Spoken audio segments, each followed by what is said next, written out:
Yeah, g'day everyone, and welcome back to the Gold Coast Titans Frontline podcast. My name's Dane from Clarkey's Rugby League column, and I'm joined every week by Russ from Dani and Blake. We've got 4 rounds left in the season. NRLW season's still very much alive, Russ, but it has been a long season, or at least it's really felt like a long one, hasn't it, mate? How are you going? Oh, mate, the season can't end quicker, eh? Especially this result. I actually feel like this is our worst result of the whole year. We were expected to win this one, and we really needed to win this one, and yeah, we weren't good enough. We were versing a team we lost by 2 points, but we were versing a depleted South Sydney team.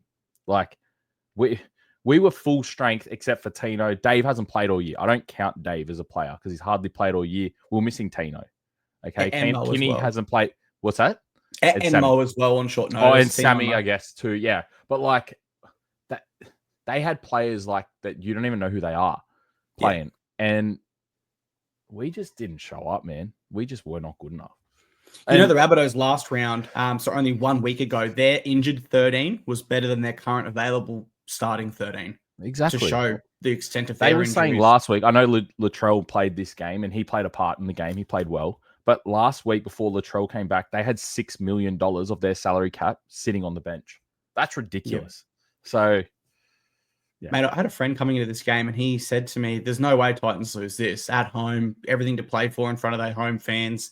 They don't want to get the spoon. And I said, just let me warn you, because he was talking from a gambling perspective. He wanted to put a bet on it. I said, let me warn you that whenever you expect the Titans to do well or there's a hint of pressure and expectation on us, we really struggle with that. Yep. And we did. Yep. It doesn't get easier on the news department either, mate, because the biggest news story that we need to talk about today is Tino to test his value on the open market. So I'll tell you what his manager said, and then I'll get your thoughts. He said, we'll have a look around November 1st, but that's because we don't really know what's going on at the Titans at the moment. Tino would probably prefer to stay, but we just want to see some decisions made at the club and that it is stable. Hopefully they will resolve where the club is at with their coaching situation for 2027, mate. What are your thoughts on the whole situation? I don't blame him.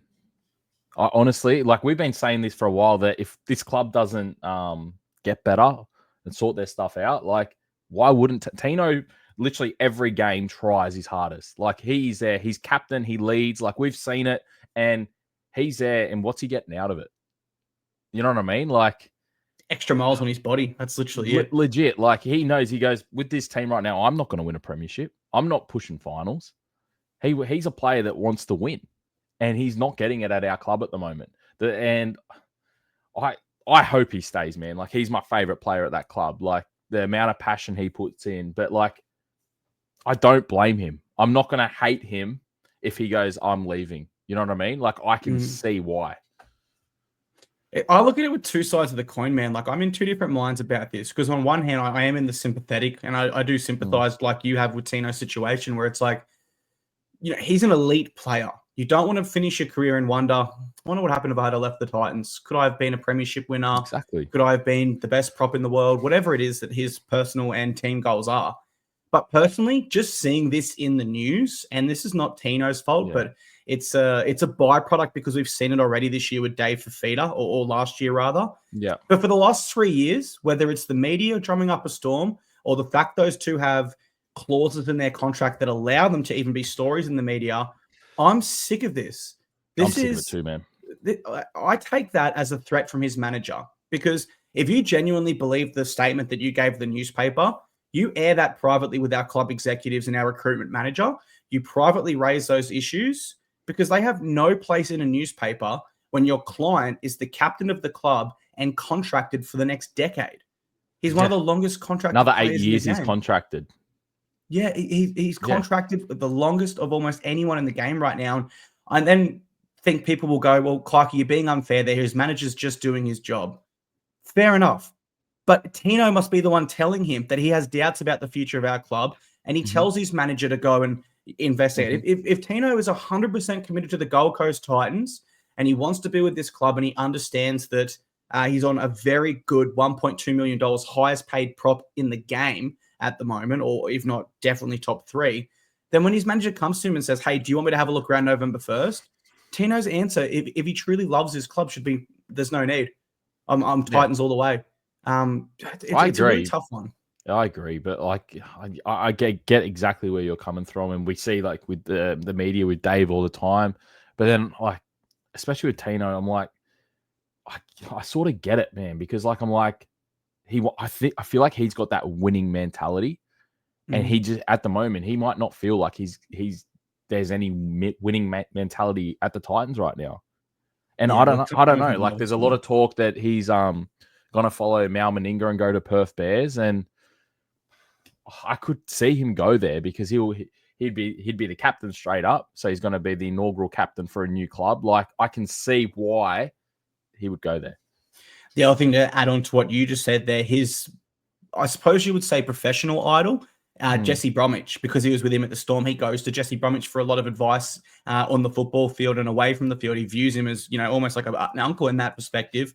Yep. He did the same with the Dolphins, becoming their inaugural captain. So if he wants advice on what it's like, then he's the person that he literally goes to for his professional and personal advice is available to him in that situation. Like I honestly think that Tino or Cameron Munster will be one of those two will go to Perth, and they'll be the first captain. One of those two will go, I reckon. Yep, if not both, and if not co-captains like we saw when we started with Scott Prince and Bull Bailey. Then you get a middle captain and a halves combined. Something like that. I could actually see that happening. My whole thing is like when players look for a release to earn more money at other clubs, I completely get it because at the end of the day, they are fathers and husbands before they're athletes.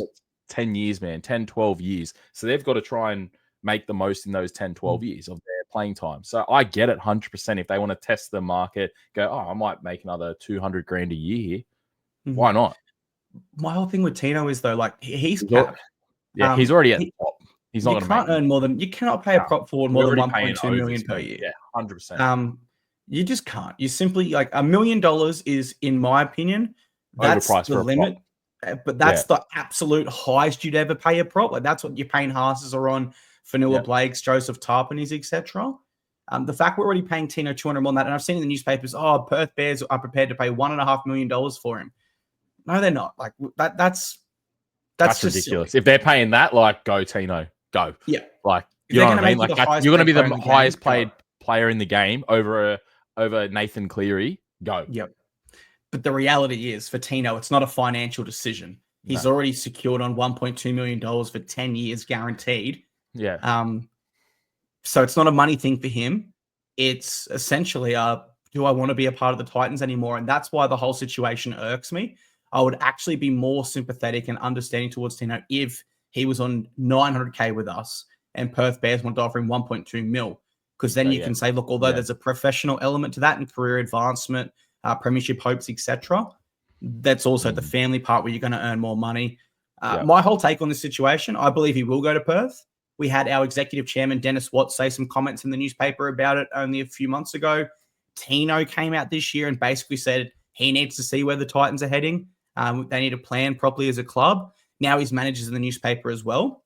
You add all that together, and it seems like the key people that are, have roles in this potential move, they're kind of lessening the shock factor and the bomb when it explodes and it does happen and it hits the newspapers. Then you add in that Mal Meninga was the key reason he came to the Titans to begin with. That's our recruitment manager that got him was Ezra Howe as well. And they're both at the Bears now. It just adds up like he's going there. It does. It's adding such a big case. He'll play next year with us, and then I think 2027 he goes. That's what I reckon for sure. Yeah, that's where my gut feeling is at the moment. Yeah. We'll have to wait and see, of course, guys. But I think when you look at the evidence we just put forward there, even the most staunchest of Titans fans would have to admit we are at risk of losing Tino. Yes, for sure. I reckon it's more than a 50-50. Yep, I agree. Yep. I'd be more than 50% confident he's leaving at this stage, mate. Yep, 100%. Alrighty, there was a couple little bits of other news, guys, but we'll park that segment there just because otherwise we will be going for ages, and that's one that we could definitely we could talk about for a long time, man. Yeah, there's so many hypotheticals, theories, and things with that whole situation. But let's go game review time. NRLW girls, they're defeated by the Roosters 24 points to 8. I suppose we should start with the Jamie Chapman injury. I did see her leave the ground on crutches in a moon boot, actually, after the game when I was walking out. We need her this year. We have very limited depth in this squad. The fact she's playing fullback to begin with, and she's traditionally a centre winger for us. Yeah, it didn't look good, but man.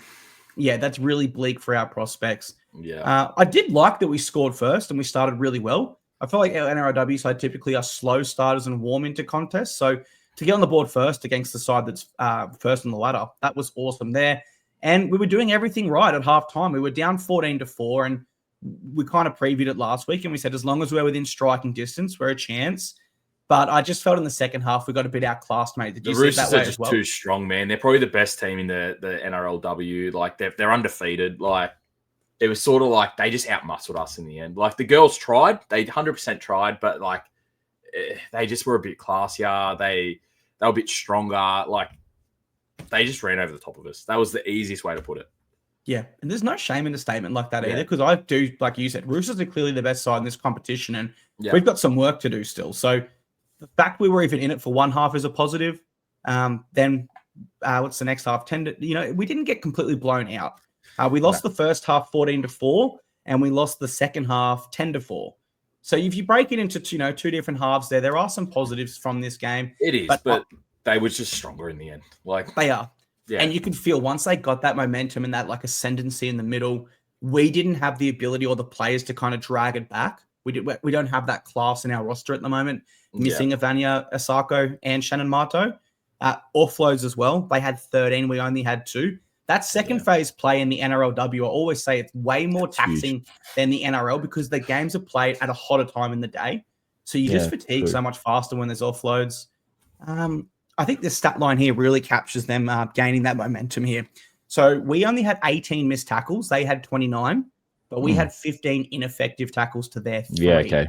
Yeah. So that kind of shows that like we were shutting them down just, and the effort was there, but then we're getting no markers and they're just getting a roll on. So final takeaway from me, Russ, Roosters are a really great side. I'm fine with this result.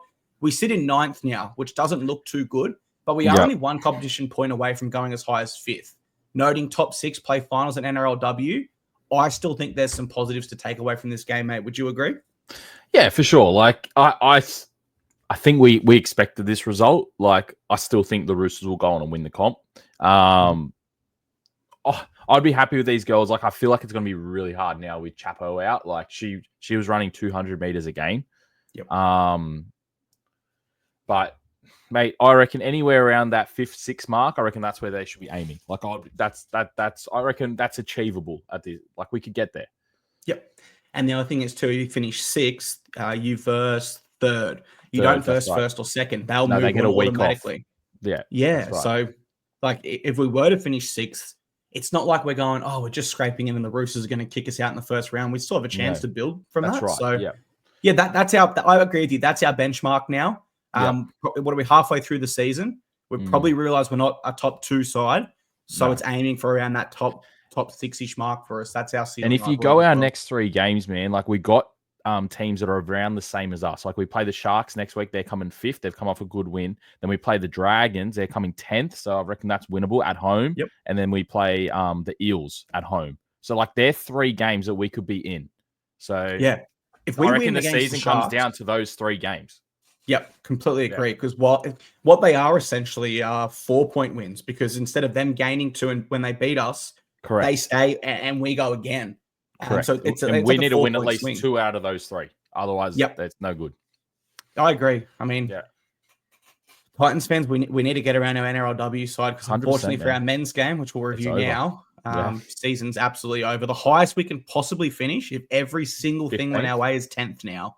So our season is over there. That won't happen, but like we won't get to 10th. Like we'll be lucky to avoid the spoon, mate. Rabbitohs beat us 20-18.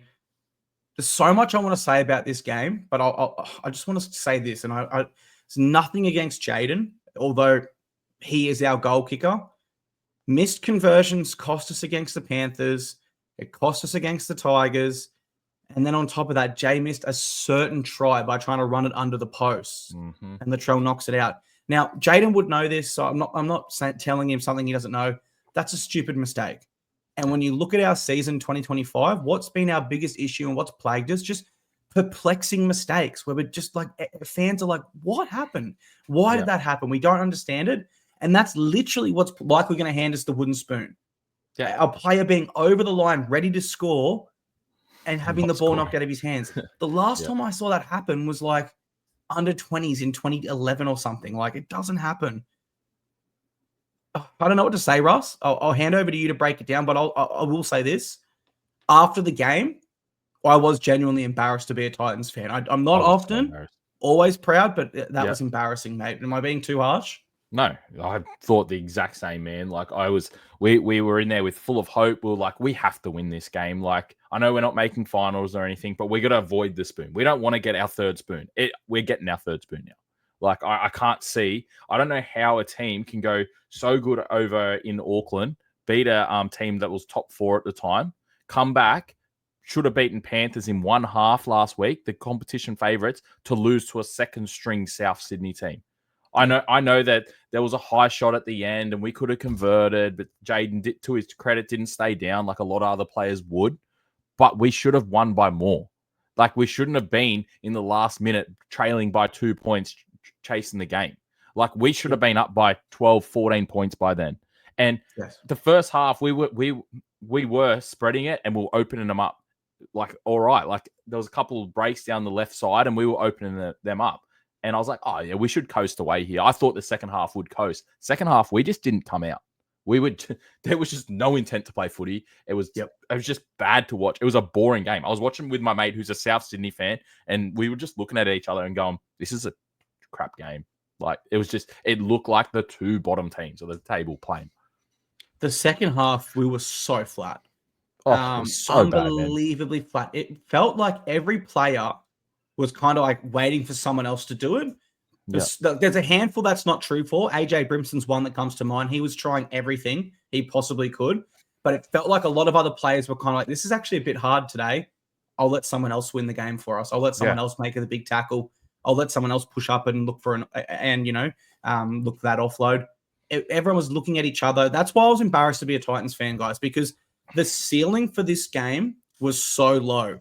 It was literally beat a side that is depleted with injuries, and their best players in the team were probably like Brandon Smith and Latrell Mitchell. They have low match fitness because it's their first game back. It's an afternoon game, so it adds to their fatigue. We're at home. We're the favourites. We have the better form. We're coming off 2 good games as well. Loss. We're having off 2 good games. Yeah, they just got pumped by 60 points. Yep. The ceiling is so low. Do Titans just not turn up for these games when they should? If they played how they played in the second half against the Panthers, we put 50 on them. Yeah. Yep. And it's so frustrating. I could not have had a lower ceiling for our side in this game. It was literally just, don't lose and give us another wooden spoon. Yeah. Like, our fans, we deserve that. Like, we're so used to the bottom 4, bottom 5, whatever you want to call it now. Yeah. But the ceiling was even lower last round. It wasn't, we weren't even saying we want to get out of the bottom 5. We were literally just saying we don't want to be dead last in this competition. Yeah. And we are now. So it just makes me wonder, like, that's why I was embarrassed full time, because, you see it all online and, everyone's having a, crack at the Titans and stuff. Like, when are we actually going to be relevant or have some success on the field? Our football department has let us down so much this year. That goes without saying.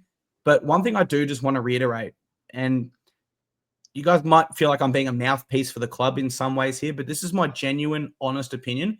The fact that commercially we are a profitable business is genuinely so impressive. Who the hell is looking at this Titans team and going, yeah, I want to invest in them. I want to go to their home games and watch this. The fact we are profitable, guys, is genuinely insane. Haven't we made? We do not have the blessing of on-field success to get any interest commercially or fans-wise around this club, Russ. So, mate, we've made 3 final series in 18 years. Yep. Like, what investor would go, oh, that's a great investment? Yep, that's the team. That's the team I want to have my products shown alongside. Like, so bad, man. What this does to me, this doesn't rub salt in the wounds, but we do have to admit, the NRL has come out today and said we should have been awarded a penalty. Jaden Campbell was taken high in front. Yeah, it was. I'll say this. He didn't stay down. I respect that straight away. Same. The contact was marginal, and that would have been a really soft way for us to level the game. And then if we went on to win it, I wouldn't have felt that pride of, yeah, great job, boys. We the ceiling was low, the expectation was low, but we come out and we beat them by 20. We did our job. That's all that matters. If Jaden stays down and milks that, we get a penalty there and we go on to win that game. I'm not proud as a Titans fan. I'm not happy with the victory. No way. If we went in and won by 1 point in extra time, I would have been like, that was a terrible result. Like we still were terrible for 80 minutes of that game. Yep. So I'll go at a different angle. I'll go at their players because their players stayed down on 2 occasions for penalties that were really soft. Jai Arrow, a former Titan, one of them. That's the sort of crap that we don't want in the game. So the fact Jaden played to the referee's whistle, got up and played it. Look, ultimately it sucks we don't get anything from that besides a pat on the back. Oh well, you might have won. You should have had the game level. I'm still proud of Jaden for making a footballer's decision. Like this game was built on hard men and huge hits, collisions, physicality, 2 gladiator teams going at each other for 80 minutes. These days, like the way the Rabbitohs stayed down for those penalties, come on. Come on. I agree, man. I agree 100%. Not in the spirit of the game. So the fact that we could have leveled it, but we didn't, and we played within the spirit of the game, I don't want to sound like the England cricket team with moral victories, but that was a moral victory there. But look, it was another game where we were the better side. There's just zero execution. A lot of people this week came at me when I left my comment on our Gold Coast Titans Instagram full-time score post. And I said, look, there was still effort today. And people said, no, there was no effort. Look at this. I said, there was effort. There was no execution. Players were trying. At times probably not, but there was still really, some man. They just did not look like they wanted to be out there, man. Like there was effort there. Really don't get me wrong. Like AJ ran for 250 meters. He was trying. You know what I mean? Like that's huge. Jamin Jolliffe put 70 minutes in. Like that's crazy. That's crazy numbers. But just didn't look good. Nothing worked. Yeah. It's probably not fair for me to say there was effort when we got lost and got the wooden spoon. So I'll rephrase that. There was individuals showing a lot of effort. Yeah. We just didn't execute as a team. But I went through the stats after because I was like, it really felt like we were the better team. It honestly did. We had more meters, more post-contact meters, more line breaks. We had longer distances on our average sets. We had higher possession. We had more offloads. We had way less missed tackles, way less ineffective tackles. We had less penalties and infringements combined. Like, I'll just tell you guys straight, this side seems like it's forgotten how to win games of football. And as fans, we've kind of just accepted in this little run here with the Tigers, Warriors win was awesome, but Panthers and now this game, we've kind of just accepted that near enough is good enough. And I think this is the straw that broke the camel's back because now all our fans are like, no, near enough is not good enough. Near enough might be good enough against the Panthers, who are top 4. It's not good enough against the only side that was beneath us on the ladder. It's legit. This is the next question we need to talk about here as well, Russ. Yeah, because this would be a different. This could be a very different question if we had won our last 2 games of football, which now the NRL has said we were a chance to, because Philip Sami, we should have won that via a penalty try, and this we would have had the scores leveled. Can we keep Des Hasler in 2026 now? Because that was another thing I saw in the newspaper today. Dennis Watt coming in response to Tino's manager saying, well, we do have a coach for 2026. So what are your thoughts on that? Do you think we can afford to keep Des for another year, or are we wasting another year if we do so? I don't know, man. I'm pretty torn. Like especially like after we've seen the Warriors and the Panthers game, I was sort of like, maybe they are clicking. Maybe like Des next year could be all right. Then this week, I'm just sort of like, we're back to where we are now. And Des 4 weeks ago come out and said, I'm retiring. I don't know if he absolutely said that, or it was just reports like strongly reporting that he's not won't be coaching next year, won't be coaching the Titans next year. But now he's come out and said, no, I want to coach the Titans next year. So I'm very confused. I don't know. I don't know who would be better than Des at the moment. I just don't know with our playing bunch at the moment. I have no idea. I don't have the answer for that. I've actually got a fair bit more of a stronger opinion on that than you. I think we simply can't do it. And I know that we've shown improvements down this home stretch, but I feel like the Titans, we always start playing well at the end of the year. once we're out of finals contention and there's no There's pressure. nothing to play for. Yeah. Well, there's nothing to play for. Like, and even in this game, there was something to play for and we still didn't turn up. Yeah. But I remember like there was a year with Justin Holbrook where we finished 9th and we had a really great run home. But we were never a realistic chance to play finals, but we still went on this awesome run. We were a realistic chance that year. And then there was another year where we won like 5 in a row to finish the year. So for me, I've seen this story before. We finished the season strong when there's no pressure, expectation, or anything to play for. If we keep Des for another year, we're just wasting another year. And we're going to be the same season. That's what I think. Yeah. Even if we keep Des Hasler, our ceiling is like avoiding the bottom 5 with this roster and his coaching style. That's our ceiling. We need to sign Josh Hannay, the Cronulla Sharks assistant coach and Queensland Maroons assistant coach, as our new head coach ASAP before the Knights or the Cowboys potentially. Yeah. Cowboys is one we need to be careful of because Josh Hannay was going to debut for the Cowboys when he was 16 or 17. The NRL said no. So he's a junior for the Cowboys and he played, I believe, majority of his career there. Yeah. So the Cowboys are a huge threat. I can tell you right now, if we don't pull the trigger on Des soon and the Cowboys pull the trigger on Peyton before us, he's more likely to go to Cowboys than he is us. And I'll give you 2 reasons why. 1, he's been at the club his whole life growing up. 2, just compare our rosters for a second. Would you rather Tom Dearden, Drinkwater, Reed Marnie, and Jackson Purdue or Jake Clifford or our spine? It's an easy choice for him. So that's what we need. We need to let him bring in 1 or 2 fresh assistants, maybe people he's worked with for the Maroons before. And I think we should keep Brett White just because he is the current Australian Kangaroos and New South Wales Blues assistant coach. So he's the top assistant coach in, Origin and international level. That's someone we don't want to lose. And then we need a new director or manager of football, whatever title we're losing at the moment. I'm sorry, Anthony LaFranchi, club legend. Appreciate everything you've done. But it's just gone on for too long. We can't accept this anymore. Scott Sattler, Cameron Smith, or Matt Geyer. They are 3 guys that live on the Gold Coast. They know rugby league. They've been around rugby league their whole lives. We need that change.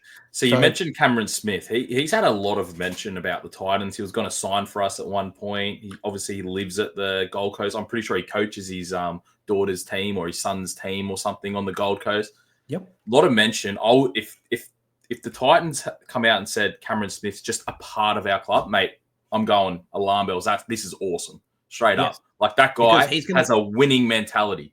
Yep. Like he doesn't need to direct a training session, Russ. No, he just needs to look on the side and tell players, no, that's not acceptable.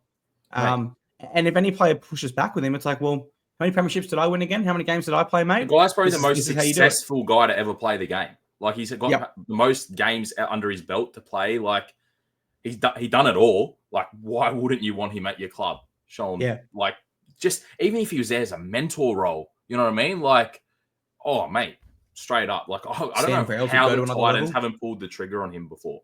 Like, I think it'd come down to financials. But look, if the Frizzell family are serious, because of course signing club staff is outside of the salary cap, so it's a club decision. Well, it's really this simple. They need to take some risks with this investment.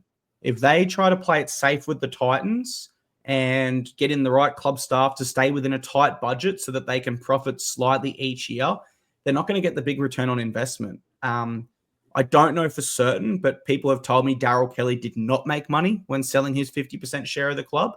So the Frizzells have an opportunity here to really pivot the business model, put a big in-pour of cash and inject a bunch of cash into key positions, outlay that money up front, although it is a risk, and fingers crossed that plants the seed. And then on field, we start to develop and really grow. And then, of course, that's great for the Rebecca Frizzell family from a business standpoint because they're going to profit more in the long run. The club will be worth more if they ever want to sell. Yeah, and if they want at the same time, Russ, if you asked me right now to inject my personal hard-earned money into the Titans and take a risk and blow the budget by $1 million per year to get in Cameron Smith or Scott Sattler, I'd be like, I can't do that. I can't justify that. So if the Frizzell family don't do it, I completely get it as well, right? It's a risk, man. I get it 100%, man. But like also what the whole organization is sponsors, membership and stuff to make money. You know what I mean? Yep. Who's signing? Who's going to buy a membership, or who are you going to convert to join a club that's coming last?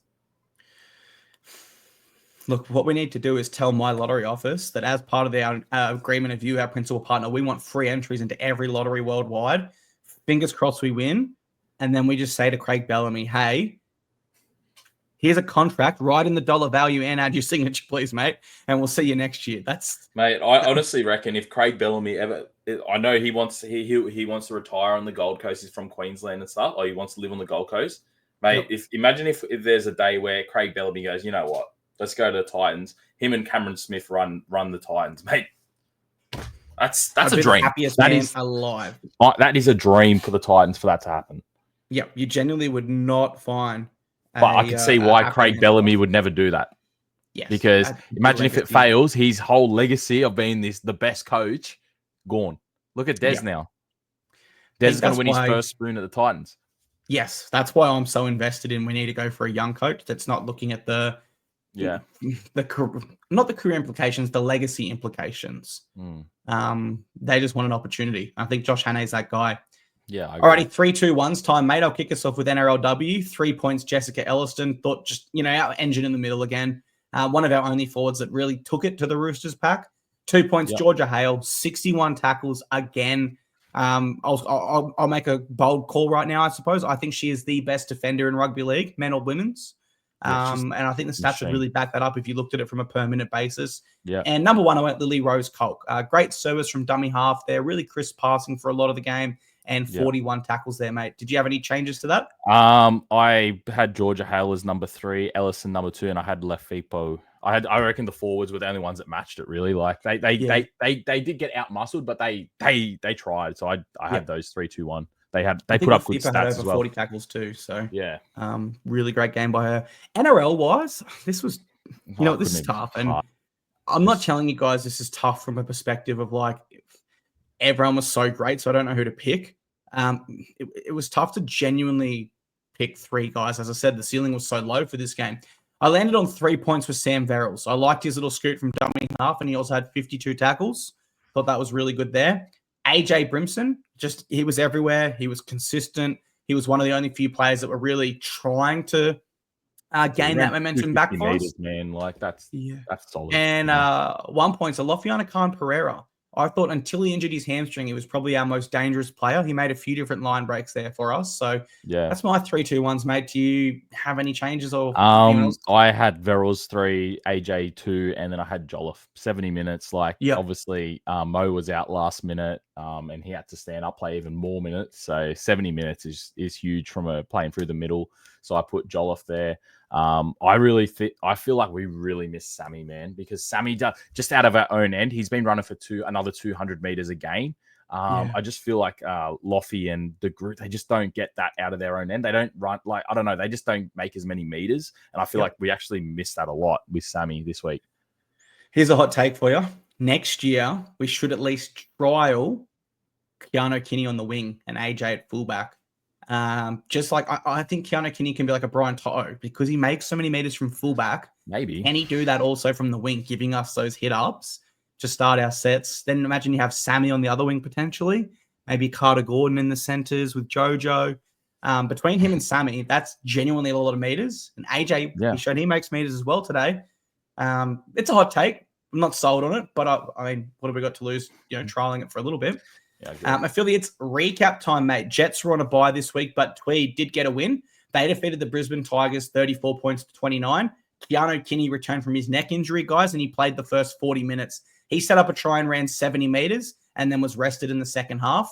But he is not our reserve grade player of the week. That honor goes to, yet again, Cooper Bye from the bench. 1 try assist, 149 meters, 39 tackles, the most of any Tweed player.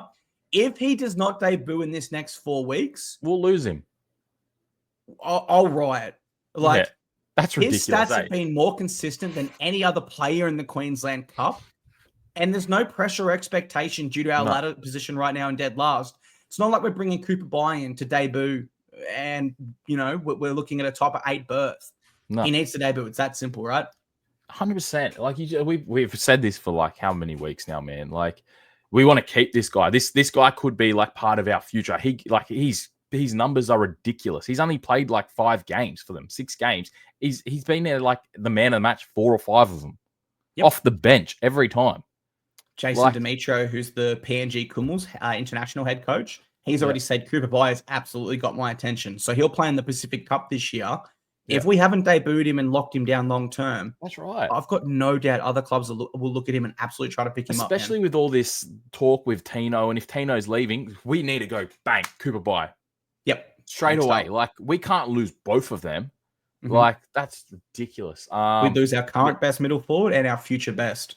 Yeah, that's right. So like, honestly, him, Sam Stevenson, chuck him in for a couple games. What do we have to lose? Literally nothing. Even Zane Harrison, he's been playing 14 in reserve grade. Yeah. Could we use him with 14 off the bench? Yeah, these are our future. Like maybe Kieran Foran goes to lock. I know that's not preferable, but Kieran Foran has defended in the middle for the Kiwis only a year or two ago in New Zealand. He can do it for 20, 30 minutes and give Zane some experience. Play Foran at 14. He's only got a couple games left. He's not gonna you know what I mean? Like let Harrison have a game with play 5'8", play halfback with JC. Who cares? Yeah. You know what I mean? Like, give him a crack. Like, give him that just a taste of first grade. Why not? Like, I'm not gonna complain. We've put all our eggs in the Jaden Campbell halfback basket. But like anyone that knows our juniors right now knows that Zane Harrison is up and coming and he's a game controller, which means naturally he's not going to play 6 to Jaden Campbell. Jaden would be the 6. So it's kind of weird that we've done that when like we could have just played out 4 and for the rest of the year in 7. Who knows? Game preview time, mate. Let's not go down that rabbit hole. We're versing the Sharks. Now, guys, Sharks are in 5th place, but there is only one competition point between us and them. So it's a really important game in terms of where we might finish on the ladder. They're coming off a 14-point win over the Dragons, but the Dragons aren't too flash hot at the moment. They're 10th. They're below us. So my biggest thing for this game is I look at the Sharks, and when you look at their NRLW season snapshot, they've been really hot and cold at times. So because of their inconsistency, for me, that really does open the door for us. Without Chapman, though, of course, I am really worried. Where does that spark come from for points? Yeah. She was ruled out early this year and we got absolutely spanked. I can't remember exactly which game that was, mate. When you look at this Sharks game, how do you break it down, mate? Do you think we're a genuine chance? I feel like we're going to struggle out of our own end. Like Chapman's running for 200 meters a game. I don't know where we're getting that. I've looked at both the wingers they were both under 100 meters. Yeah. So I feel like that might be. I just don't know I don't know who they're going to put there. Do you know who they're going to put there? Maybe Montgomery. I think she's been playing 14 for us. So Leilani Montgomery makes sense to go back to fullback. Okay. If I feel like that's where like our field position of like out of our own end we might lack. So then we might not have field position to like attack. You know what I mean? Like, I don't know, man. I'm like 50-50 with this game, to be honest. Yeah, I'm a little bit into the Sharks' favor just because when you go off the season, they have scored more than double the amount of points of us so far. And they had a game where they lost like 56-2 or to 6. So they obviously didn't add much to their average there. So we need a lock on defensively. That much is simple. You look at points conceded, we concede more than them also. So this win's not going to come easy. Because of those stats, I do have to favor the Sharks. But my key to victory is high completions and getting that defense right. I know that they are 2 extremely simple parts of the game, but I do believe if we get it right on Saturday at 12:45, I've already had a look at the forecast that day. It's going to be a hot day with 49% humidity. So if we can get those little simple areas right, we can kind of zap their energy levels. And with their inconsistency, that's where the door opens for us to take this win. Yeah. I also just think without Chapman's X factor, we can't really afford to be trying to look for offloads and early shifts. We've kind of just got to really dial everything back with a simple game plan. And if we stick to that for 70, fingers crossed that's enough to fatigue them and get the win, mate. Yeah. Alrighty. NRL time. We've also got the Cronulla Sharks. And you know what? We're no chance here. Even though they're coming off a loss to the Dragons, we're still no chance. Yeah. I feel like our playing group is extremely low on morale at the moment. Meanwhile, the Sharks, yes, they have been inconsistent and they are coming off a loss, but I believe that will make them even hungrier to bounce back. Now, we shocked them last year in Coffs Harbour as significant underdogs. There is little to no chance they underestimate us because of that. because later that season they came to see us after we beat the Broncos when they were motivated to prove a point and show that we shouldn't have lost to the Titans, and they absolutely demolished us. I don't even want to try to remember the score, but it was horrible. It was shocking. They are far superior to us. Now, there's no stats I can give you guys or form line that suggests we are a genuine chance to win this game. They are probably classier than us, stats-wise and roster-wise, in almost every single area. Yep. So the only keys to victory I could come up with in this one, Russ, was pressure their halves, make Nico and Trindle work really hard, because even if Bradley gets his running game together and Anthony or Blake get the momentum, I do feel with the Sharks, there's always opportunity for Hines and Trindle to struggle with their consistency and their involvement. And when that happens, sometimes they overplay their hand and sometimes they underplay their hand. They don't quite have that, awesome chemistry where they just know how much is enough with each other. So we can pressure them and get Bowie Firma and our back rowers running at them often, make them make decisions in defense, build up that fatigue level. Hopefully we can distract their attack enough. Now, I know a lot of people will think that's not going to happen, but they versed the Rabbitohs 2 weeks ago, and that was the Rabbitohs game plan. And the Sharks only won by 2 points in that game. It was very close against the Rabbitohs side that, just like us, when you compare teams roster to roster, was no chance to be in that game. So with all that said and done, mate, I will say my prediction is Sharks 13+. But if we want to remain optimistic, that's our pathway to victory. Would you agree with that? Yeah, I agree with that, man. Like, I do feel like Hines, when you put pressure on him, he does go to water a bit every now and then. Also, they are without Nicola for I'm pretty sure like 4 games he got suspended. So they're probably going to put Billy Burns there, which is a massive loss. Nicola is like one of their strike weapons. So I guess Bowie Fermor, I'm guessing, is against him. Like, I reckon we'd have to one-on-one. Like, Bo can get through Burns easy, I reckon, man. It's Burns, isn't it? They'll put there. Yeah. It's him and Wilton. Yeah. I just can't see a way to win, man. I can't see a way to win. I don't think anyone's listening at home thinking, oh, what are they talking about? Yeah. Like, I think we're all in the same boat here, Titans Frontline. It's difficult to see a pathway to victory in this one, but we hope for the best, and we'll have to just wait and see, guys. Whether we win or lose, though, we'll be back here next Monday. We'll break it all down for you again and preview next week. So we do want to say thank you very much. We will see you on that next show. And Russ, although it's tough at the moment, go the Titans. Go the Titans.